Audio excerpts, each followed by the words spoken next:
Virgilia S a eu son lot de rebondissements ces derniers mois. Pacsée avec son compagnon Anthony depuis 2021, la présentatrice météo de BFM TV a annoncé sa grossesse sur Instagram le 26 octobre dernier.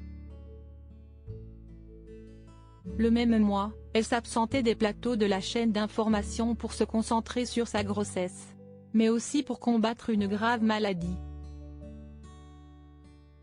La journaliste de 32 ans révélait en effet sur Instagram le 15 février que son gynécologue lui avait diagnostiqué un cancer du sein au stade 1 mais de grade 3, ce qui signifie qu'il était enclin à progresser rapidement. Devant effectuer 8 séances de chimiothérapie et s'occuper de son bébé, la petite Léna Rose née le 6 mars dernier, tout en même temps, la jeune maman en a dit plus sur la date de son retour à l'antenne dans une interview accordée aux Parisiens ce mardi 2 mai. On ne reverra pas Virgilia S devant les cartes météo de BFM TV avant plusieurs mois. En effet, la journaliste en est à sa 5e séance de chimiothérapie, qui a justement lieu ce mardi. Fin juillet, on me fait une tumorectomie pour éliminer la tumeur et enlever ce qu'il reste autour. S'il y a encore des cellules, c'est reparti pour 9 mois de chimio. Si tout va bien, je recommencerai mes séances de radiothérapie à la fin de l'été, a-t-elle expliqué. Tout dépendra donc de l'évolution de la maladie. Dans le meilleur des scénarios, elle sera en rémission pendant 5 ans, pour prévenir du risque de récidive. Il faut faire de l'hormonothérapie, prendre des cachets tous les jours. Pendant ce traitement, on ne peut pas avoir d'enfant.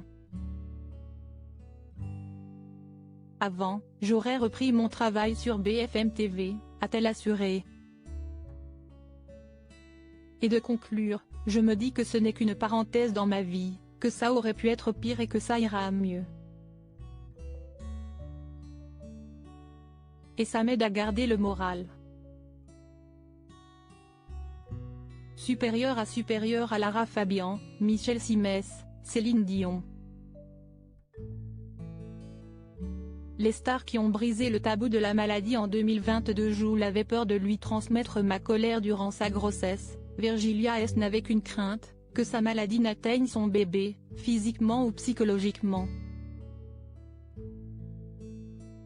Contrairement à la plupart de ses craintes, la maladie et la chimio n'ont eu aucun effet sur elle, on m'a tout de suite rassuré, la barrière placentaire est une vraie protection pour le bébé. J'avais aussi peur de lui transmettre mon stress, ma colère, ma tristesse. L'accouchement a été idyllique, 1 mois avant terme, mais elle se rattrape bien. Elle a de bonnes joues. La jeune femme a poursuivi en assurant que sa fille, âgée de 2 mois, va très bien. Pour autant, elle ne peut pas allaiter son enfant à cause des chimiothérapies. Crédit photo, capture d'écran Instagram.